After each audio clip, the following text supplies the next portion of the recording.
Hi hello friends. எல்லாருடைய கல்யாணத்துலையுமே பார்த்திங்கன்னா பிரச்சனை எப்போவுமே இருக்கும் நம்ம கையிலுடைய குடும்பத்தில்.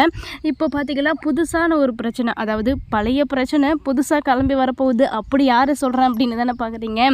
நம்ம எழிலுடைய அம்மா தான், அதாவது நம்ம கையலுடைய மாமியார் தான்.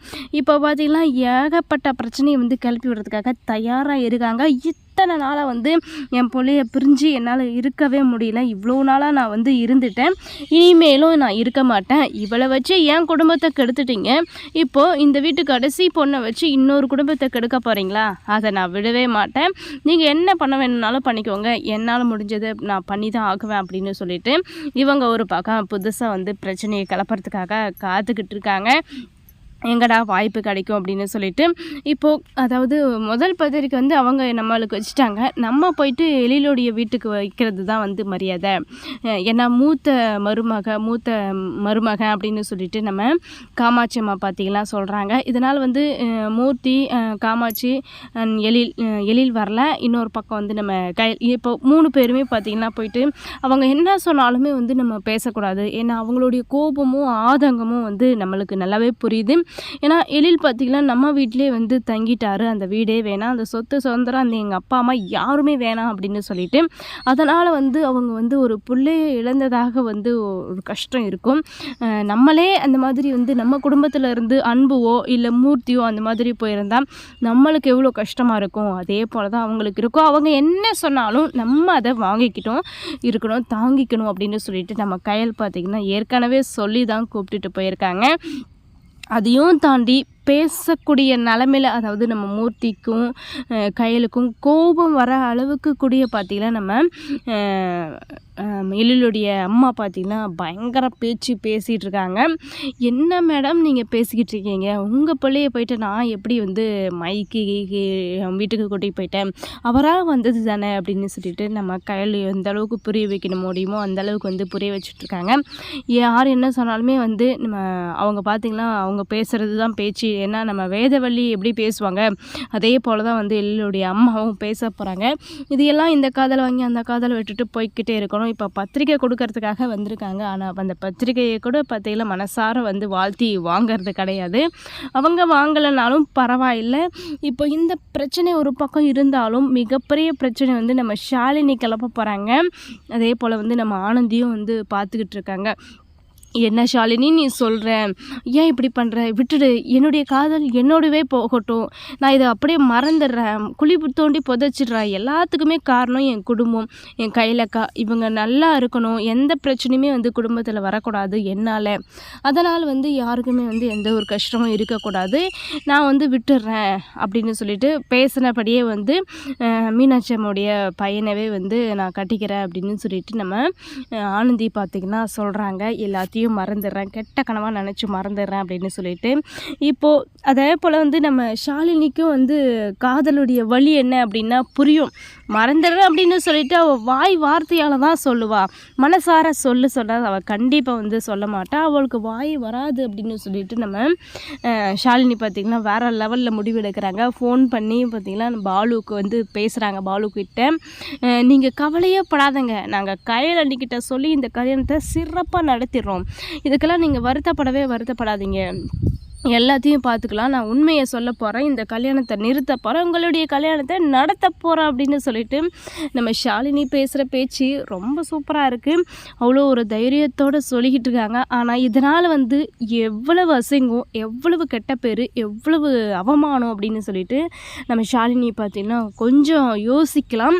இருந்தாலும் எல்லாத்தையும் தாண்டி ஆனந்தியுடைய மனசு தான் முக்கியம், ஆனந்தியுடைய ஆசை தான் முக்கியம், ஆனந்தியுடைய கனவு தான் முக்கியம் அப்படின்னு சொல்லிட்டு நம்ம ஷாலினி பார்த்தீங்கன்னா இப்போ செய்ய போகிறாங்க. மிகப்பெரிய பிரச்சனையை கிளப்ப விட போகிறாங்க. இதனால் வந்து நம்ம கையில் பார்த்திங்கன்னா ரொம்பவே மனசு நொந்து போயிடுவாங்க.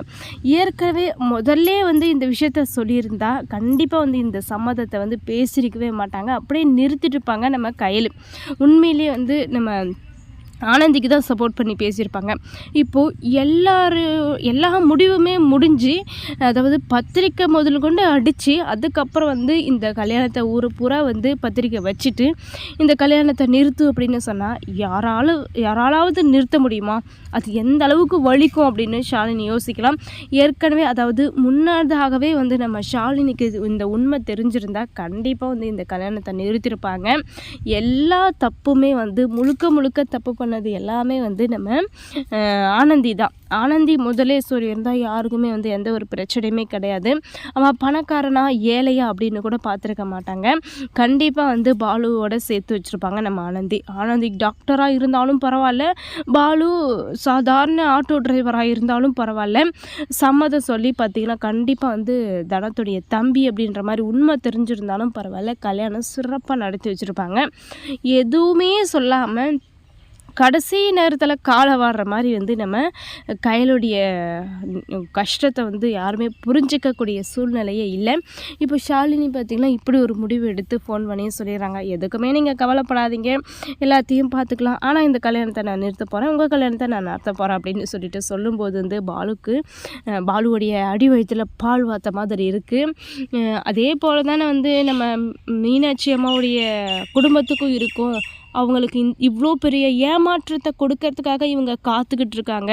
இவங்க எல்லாம் ஒரு பக்கம் பிளான் பண்ணிக்கிட்டு இருக்காங்க. நம்ம எல்லாம் வந்து கல்யாணத்துக்கு ஏற்பாடு பண்ணால் இவங்க எல்லாம் வந்து கல்யாணத்தை நிறுத்துறதுக்காக பிளான் பண்ணிக்கிட்டு இருக்காங்க அப்படின்ற உண்மை தெரியும் போது அவங்களுடைய மனசு எந்த அளவுக்கு வலிக்கும், எவ்வளோ கஷ்டப்படும். அதே போல் வந்து ரோஹித்க்கும் பார்த்திங்கன்னா எந்த அளவுக்கு வந்து கஷ்டமாக இருக்கும் அப்படின்னு எதுவுமே புரியல. ரொம்ப மிகப்பெரிய பிரச்சனையை தான் வந்து கொண்டு வராங்க நம்ம ஷாலினி குடும்பத்துக்குள்ளே. இதனால் பாதிக்கப்படுறது நம்ம கையலுடைய மான மரியாதை மட்டும்தான். இப்போது அதே போல் வந்து நம்ம தர்மலிங்கத்துடைய பேச்சையும் வந்து கேட்க போகிறதில்ல. அந்த ஆட்டோக்கார பையனுக்கு எதுக்காக கட்டி கொடுக்கணும் ஆனந்தியை, நான் சொல்கிற இடத்துல தான் கொடுக்கணும், அவனை வந்து கை கழுவி விட்டுருங்க, அவனை மறந்துட சொல்லுங்கள் அப்படின்னு சொல்லிட்டு நம்ம தர்மலிங்கம் ஒரு பக்கம் பேச போகிறாரு. தர்மலிங்கம் பார்த்திங்கன்னா இப்படி ஒரு வார்த்தையை சொல்லுவாருன்னு நினச்சி கூட பார்க்கல.